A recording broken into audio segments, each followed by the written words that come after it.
इस वीडियो में एक और नई वैकेंसी के बारे में बात करने जा रही हैं जो कि हिंदुस्तान एरोनॉटिक्स लिमिटेड HAL की तरफ से आ रही है, जहां जो कि aircraft research and design centre Bangalore से आ रहा है।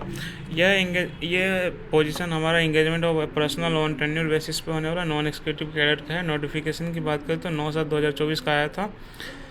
ये आपका फिक्स परमानेंट जॉब नहीं है, लेकिन 4 ईयर्स का टेन्योर पे आपको कॉन्ट्रैक्ट बेसिस पे जॉब रखा जाएगा।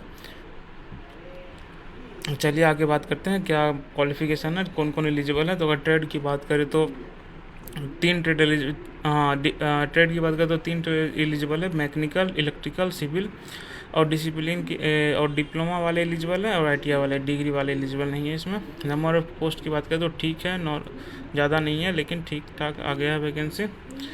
अगर ITI वालों की बात करें तो इसमें fitter, electrical, machinist, Turner, electronics, ये सब ट्रेड एलिजिबल है ITI अगर कर रखे और NCT VT का सर्टिफिकेट है तो अप्लाई कर सकते हैं। इसमें मैं आपको इम्पोर्टेंट चीज़ बताऊंगा जो कि आपको अप्लाई करने में मदद करेगी।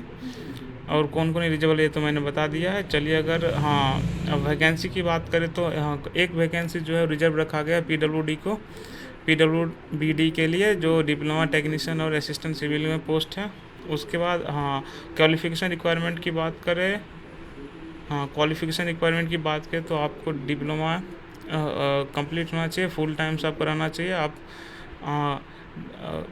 Part time, correspondence, distance education, e learning, ये सब आप एलिजिबल नहीं है। जो एज से कर रखे हैं डिप्लोमा, जो फुल रेगुलर हैं और फुल टाइम जिनका डिप्लोमा है और ITI है वही एलिजिबल है। अगर आप हायर डिग्री परचेज कर रहे हैं तो आपको इसके लिए एलिजिबल नहीं है, आपका कैंडिडेचर कैंसिल हो जाएगा। कहाँ कोई भी स्टेज पर आपका रिक्वायरमेंट और सिलेक्शन प्रोसेस चल रहा है वहाँ पर कैंसिल हो जाएगा आपका।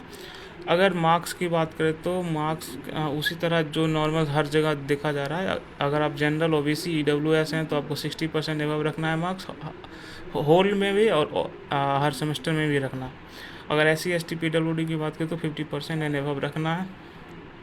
इतना मार्क्स आपका जरूरी है। एज रिलैक्सेशन की बात करें तो एज रिलैक्सेशन जो जनरल और EWS है उनको कोई एज रिलैक्सेशन नहीं दिया जाता है, उनको लिमिट है एज का 28 ईयर्स ही तक के अप्लाई कर सकते हैं। SC ST को 5 ईयर्स का मिलता है और OBC NCL को 3 ईयर्स का मिलता है एज रिलैक्सेशन उसमें। और उसके बाद PWD को 10 ईयर्स का मिलता है, ये तो सबको पता है। उसके बाद अगर बात करते हैं टेन्योर ऑफ इंगेजमेंट की बात करते हैं तो ये आपका मैंने पहले ही बता दिया था कि परमानेंट जॉब नहीं है, ये टेन्योर पे है, जो कि 4 साल का टेन्योर होने वाला है। और इसमें आपका मैनेजमेंट डिसाइड करेगा कि आपको मतलब आगे फर्दर रखना है कि नहीं रखना है। इसके बाद ट्रेनिंग की बात करें तो आपको सेलेक्टेड जो होंगे उनको आपको इंडक्शन ट्रेनिंग के लिए भेजा जाएगा, ज्वाइनिंग जहाँ जहाँ पे पोस्टिंग होगा आपका। प्लेस ऑफ पोस्टिंग की बात करें तो आपका पहले Bangalore based R&D centre ARDC, RWRDC and MCSRDC होने वाला है। और आपको कहीं भी और ट्रांसफ़र हो सकता है इंडिया में, जो कि HAL का division office, detachment, customer basis कहीं पर भी आपको पोस्टिंग मिल सकता है।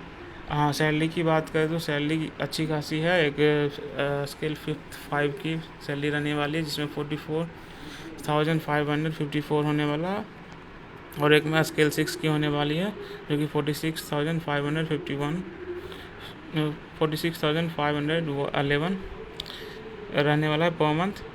उसके साथ बहुत सारे बेनिफिट्स मिलेंगे जिसमें वेरिएबल डियरनेस है, हाउस रेंट है जो सिटीज़ के बेस पे रहता है, स्पेशल अलाउंसेस है, वॉशिंग अलाउंसेस है, कैंटीन्स है, बहुत सारे फैसिलिटी है आपको मिलेंगे। नाइट शिफ्ट है तो उसमें भी अलाउंसेस मिलेगा अगर अप्लीकेबल है तो। उसके बाद अगर बात करें तो सिलेक्शन प्रोसेस हमारा रिटन टेस्ट पे बेसिस पे है। आपको एक एडमिट कर दिया जाएगा फॉर्म भरने के बाद, उसको लेके आपको एग्ज़ाम देनी होगी। वहाँ पे आपका CBT होगा, रिटन टेस्ट। और रिटन टेस्ट की बात करें तो उसमें अलग अलग सब्जेक्ट से आपको क्वेश्चन पूछे जाएंगे, जिसमें कंसिस्ट देखिए 2.5 आवर्स का आपका एग्ज़ाम होगा, जिसमें 3 पार्ट्स में आपका मल्टीपल चॉइस क्वेश्चन रहेगा। पहला पार्ट में 20 क्वेश्चन रहेगा जनरल अवेयरनेस, पार्ट 2 में 40 क्वेश्चन रहेगा इंग्लिश और रीजनिंग से, और पार्ट 3 में 100 क्वेश्चन रहेगा उस आपके कंसर्न डिसिप्लिन से। तो कितना होगा 20, 40, 60, 160 क्वेश्चन टोटल आपको मिलेगा। और इसमें एक अच्छी बात है कि आपको इसमें नेगेटिव मार्किंग नहीं है, तो आपको सिलेक्शन प्रोसेस होने की चांसेस ज़्यादा बढ़ जाती है। और एडमिट कार्ड जो है आपको मेल पे मिल जाएगा, जब एग्ज़ाम की डेट आएगी उससे पहले मिल जाएगा। हाँ, एडमिट आपको एक हार्ड कॉपी एडमिट कार्ड का और original ID card, ID photo ID लेके जाना होगा एग्ज़ाम देने के लिए। जो मेरिट लिस्ट बनेगा वो जो रिटन एग्ज़ाम में बैठेंगे सीबीटी में, उसमें जिसका मार्क्स ज़्यादा होगा उसके बेसिस पे आपका मेरिट लिस्ट बनेगा। उसके बाद आपको बुलाया जाएगा डॉक्यूमेंट वेरिफिकेशन के लिए। डॉक्यूमेंट वेरिफिकेशन होने के बाद आपको वही जितना भी रिजर्वेशन के लिए, अगर आप ओबीसी हैं तो ओबीसी सर्टिफिकेट, ऐसी हैं तैसे ये सब ले जाना होगा, सारा वेरिफिकेशन होगा।